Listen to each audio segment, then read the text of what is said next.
Right, let's continue with that focus on coalition governments in the metros. Now we're joined by Northwest University Political Studies lecturer Sysman Motloung, as well as Mapungubwe Institute of Strategic Reflection Director of Research Professor Susan Booysen.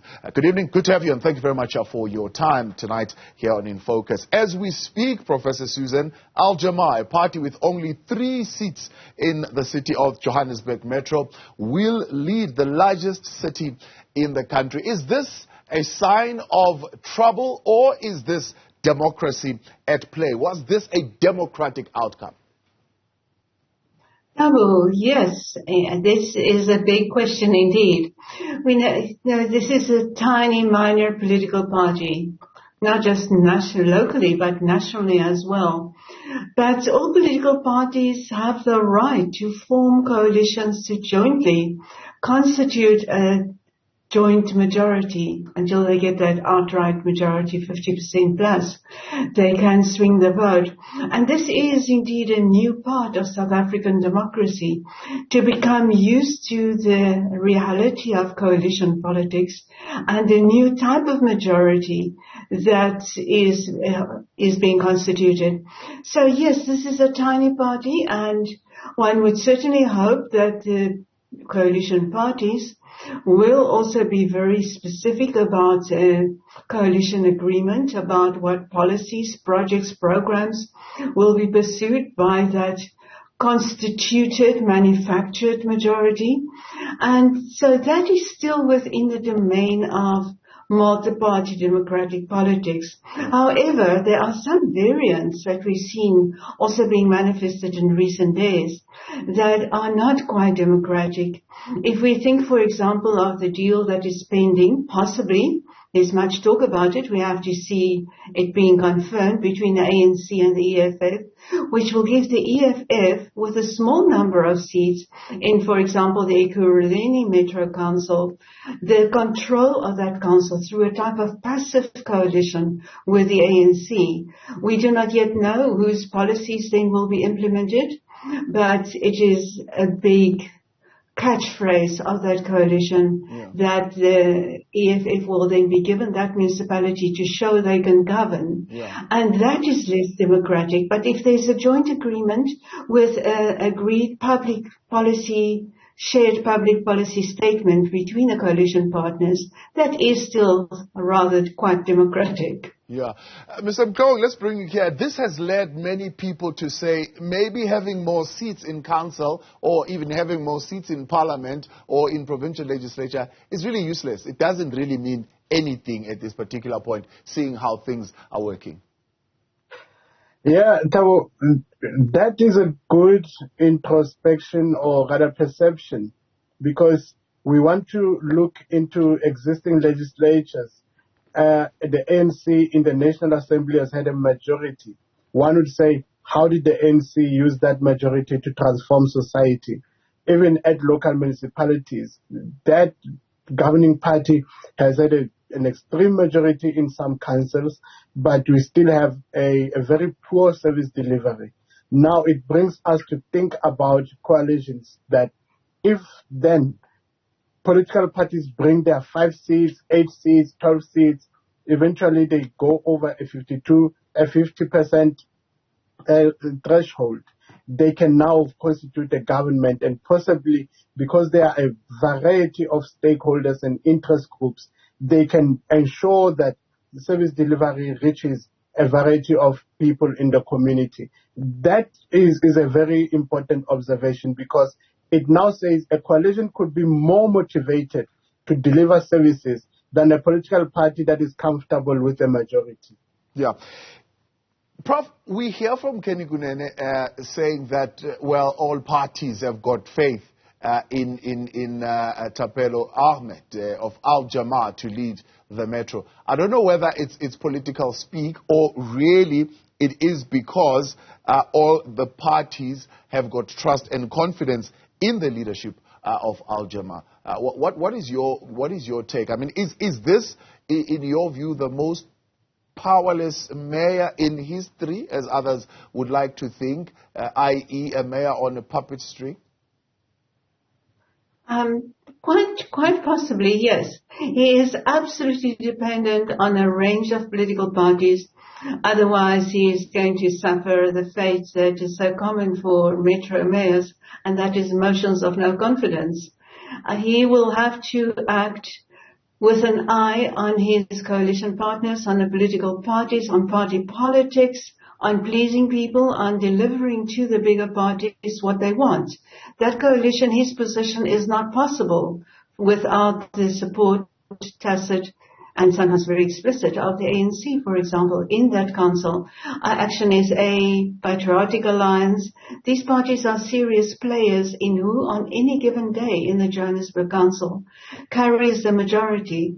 So, yes, he will have power only to the extent that he pleases these parties that help build an outright majority against the DA at this stage. So it's a very volatile, very fragile position. Yeah. And that is not quite the definition of political power. It's very contingent, very conditional.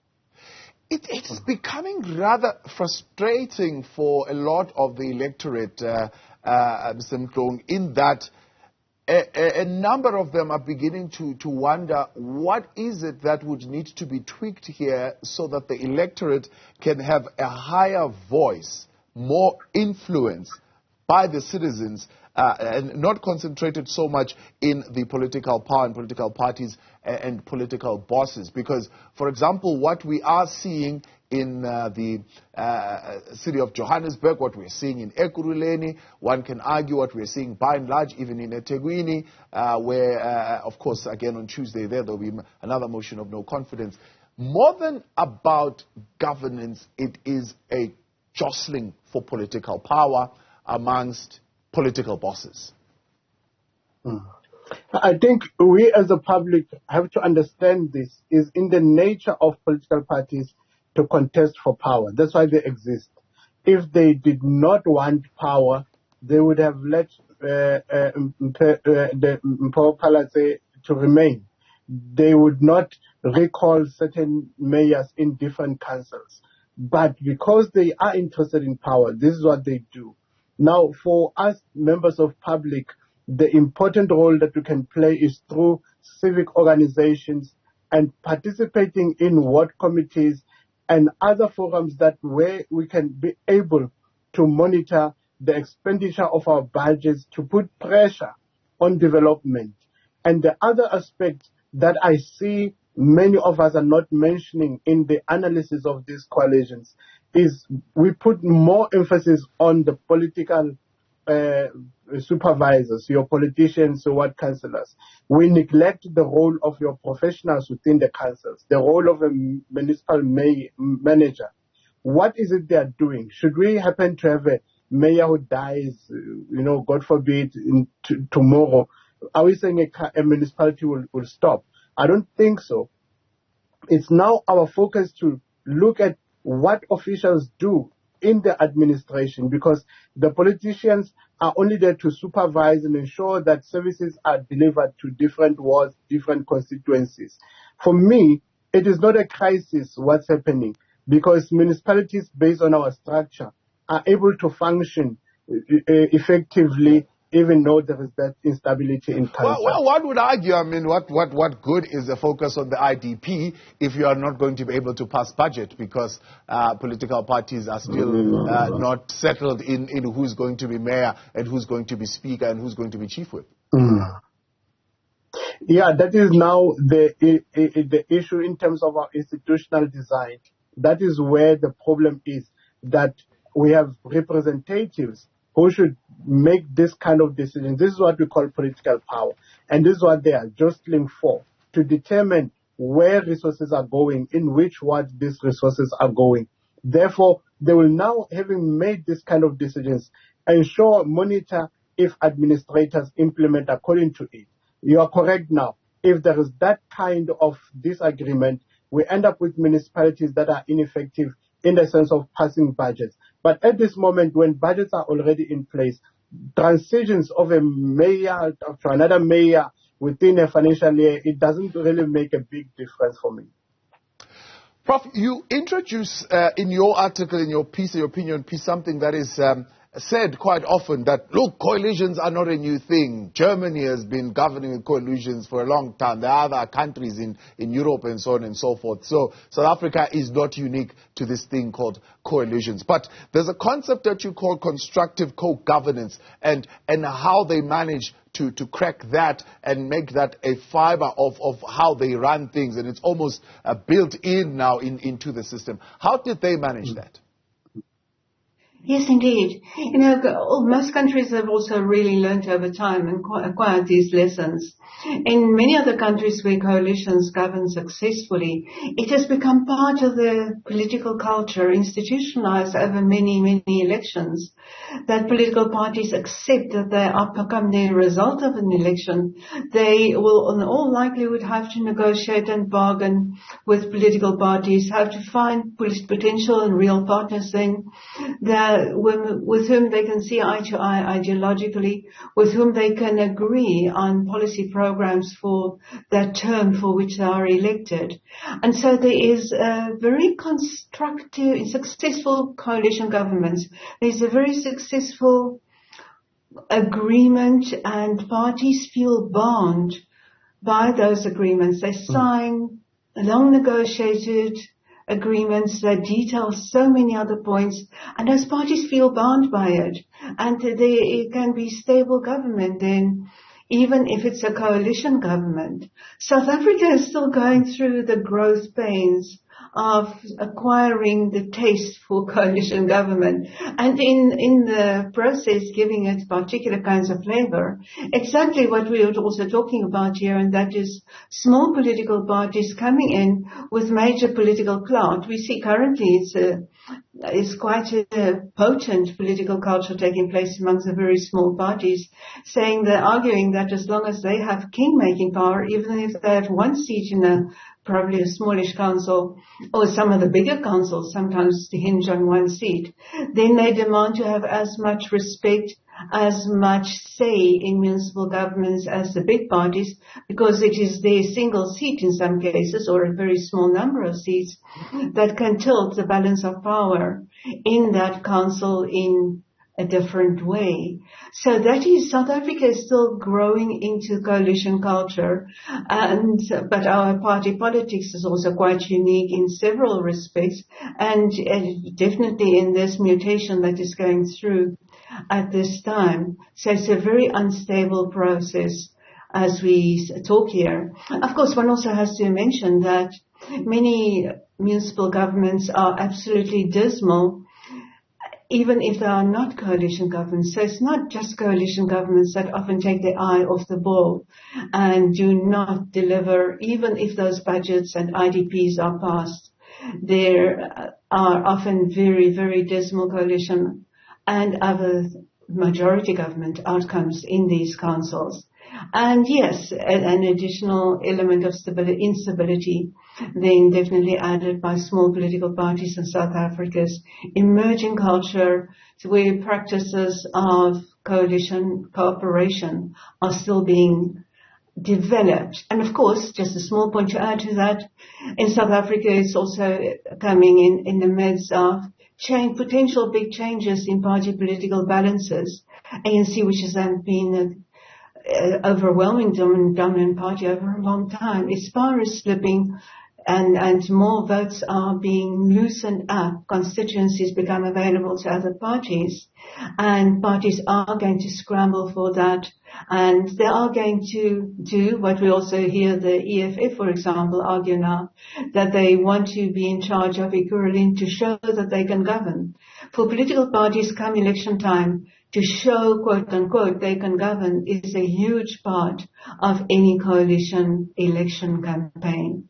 Not so long ago, we heard the leader of the Economic Freedom Fighters, for example, saying that sometime in the next couple of days, what we will be seeing are more motion of no confidence being brought in KwaZulu-Natal, where they are co-governing with the IFP, because the IFP just seemingly is not changing.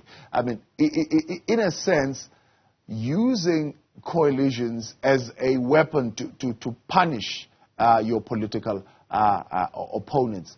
Is that a healthy situation?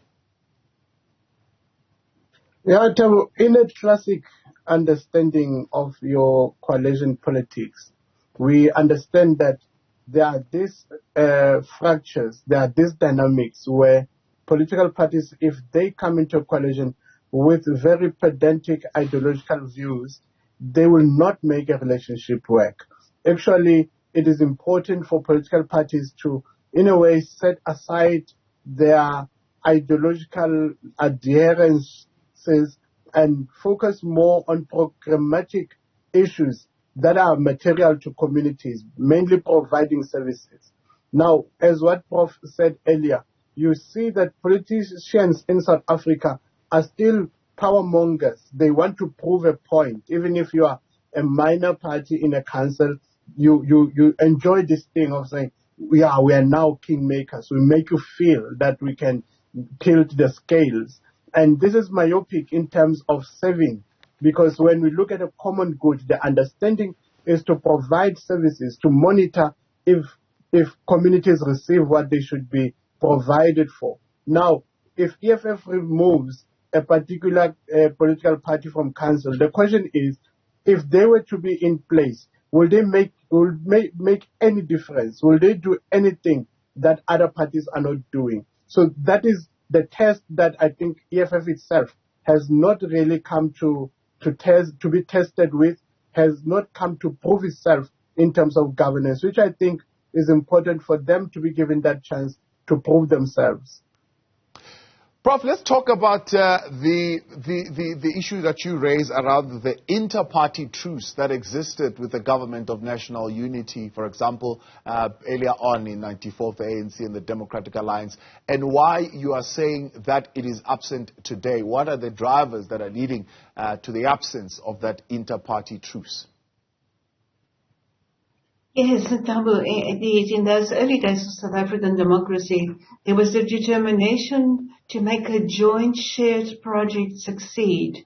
The three parties that came together in that government of national unity, that was indeed a type of coalition government, were sharing that conviction that this new democratic order needs, when they brought different legislative programs to converge, and they helped build national unity at that stage, but that, of course, didn't last very long. But it was a very important illustration of how coalition government of certain types can work in South Africa or in any other place.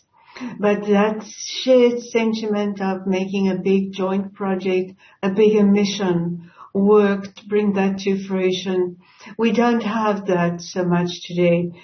Now, as we also see in these very fragile municipal coalition governments, parties are interchangeable. If it's not the IFP, then the ANC could be a coalition party to the EFF in those KwaZulu-Natal municipalities. Any two political parties, or three or four, that can constitute a majority now can muster power. And that was in the early 90s in that GNU coalition.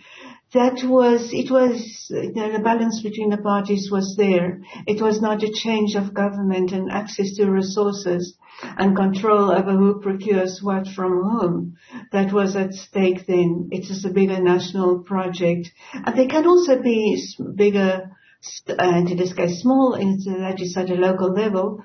Local projects of local unity, those can be incredibly important, especially where we see so many service delivery crises in South Africa.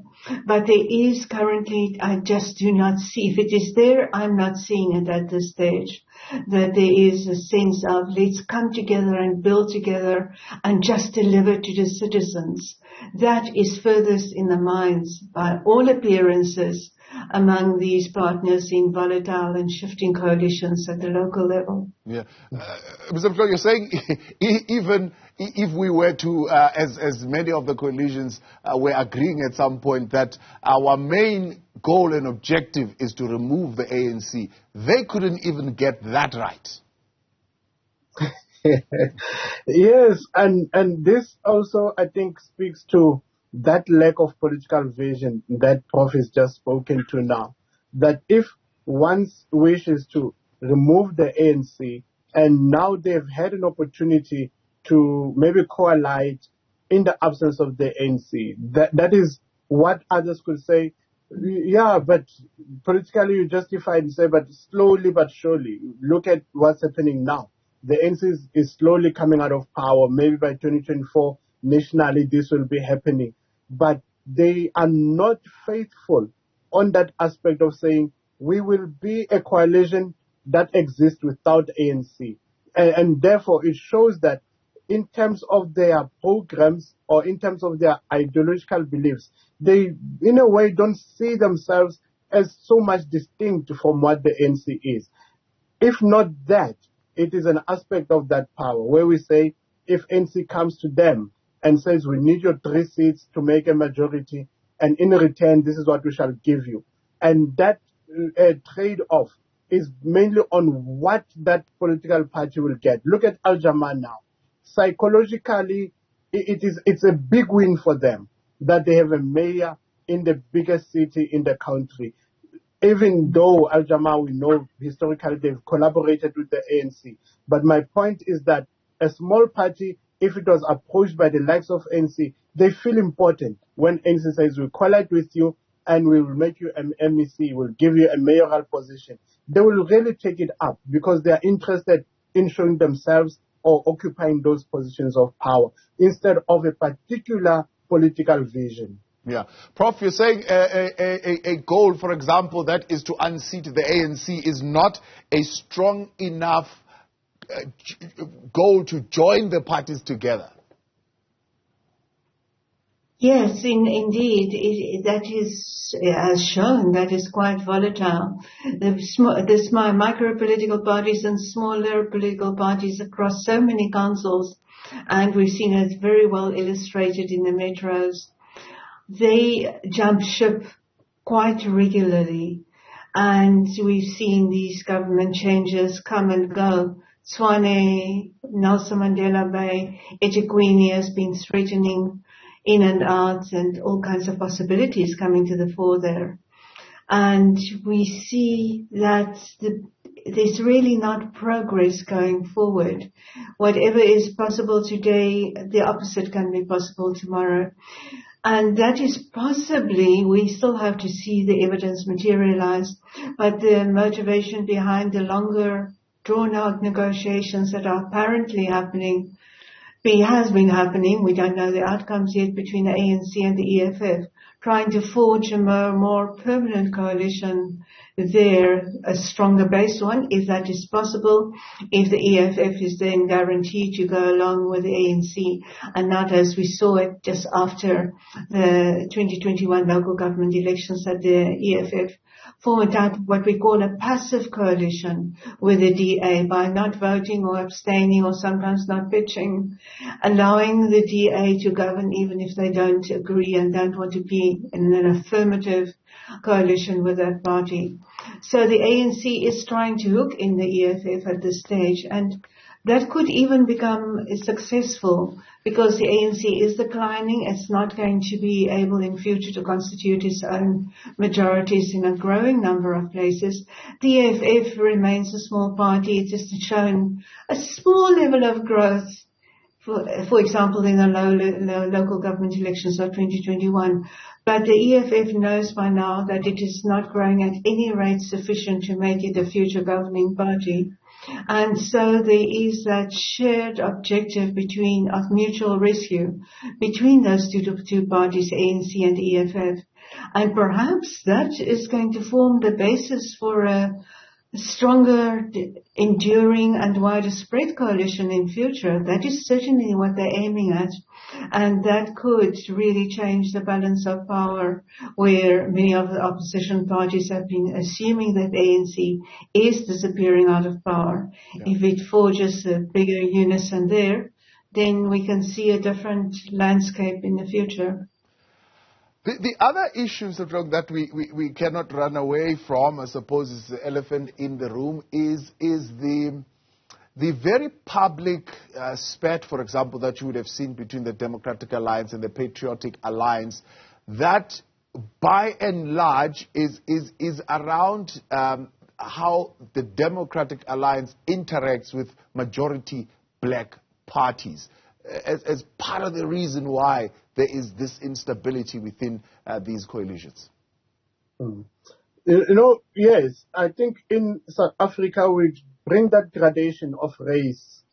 But theoretically, when you look at this concept there, coalition politics, you understand that those aspects of we are a big party and we say we bring 48 seats and we only need 3 or so, and you are only 3 against 48. We are more powerful than you. We are bigger than you. Historically, we have a greater heritage. Now, if you come with such a grand assertion, you want to bulldoze a smaller one, and that will make them aggrieved. That's why you'll find that they will take away those 3 seats and give them to somebody else who will respect them more. I think their argument is that the DA wants to play that big brother. It wants to be a DA coalition instead of a coalition of partners. And they bring in the internal arguments within the DA that the DA is a white party that is against black people. It sacrifices this one, like Dr. Mpho, then you go to Herman Mashaba, you go to Sysman. This is the picture that they want to project to the public, that it is not us, small parties, who are now throwing our weight around, even though we are small. We are not using this aspect of, we are not mainly taking an advantage of our position, but it is this one who is impossible to work with because they want to dictate issues for us. That's essentially what is happening currently, and I think this is what the DA failed to do. I think they are a political party of educated people. They should have understood the theories in this regard and try to, some extent, align with what theoretical expositions say, that even if you're big, but don't pretend that you don't need these other ones. This is what happened here. Yeah. Prof, very quickly as we wrap up, is there a better path to conflict resolutions within these coalitions? Yes, we definitely need to see in future development of coalition politics much more institutionalization of conflict regulation and resolution mechanisms. We know that the DA and some of the smaller parties whom we just formed a stable coalition with, there are a few small parties, they generally come to about 5 altogether, and that is more stable, and the DA makes a big point about having learned from the Cape Town experience just over a decade ago on how to work with a bunch of small parties. And yet the DA is exactly the kind of point that Sysman's been referring to, has been adamant not to let proportionality stand in its way. When parties are minor and really one-seat parties, the DA has had agreements and consensus between these parties that they don't grab power and that there is a recognition of the ADA as the leader of these coalitions. But clearly that is not enough to take coalition politics in South Africa forward, because both the Sysman says, and as I've also referred to in my earlier remarks, there's a culture that the micro parties, even if they have 1 seat and a kingmaker seat, at that they want sufficient recognition and control over very powerful, influential and rich portfolios. And that is where some of the coalition politics is becoming unstuck. Let me appreciate you both. Thank you very much for coming on. And so we leave it for tonight. That is Professor Susan Booysen as well as Sysman Motloung there. He's from the Political Studies and International Relations Department at the Northwest University, and Professor Susan Booysen, Director of Research at the Mapungubwe Institute of Strategic Reflection.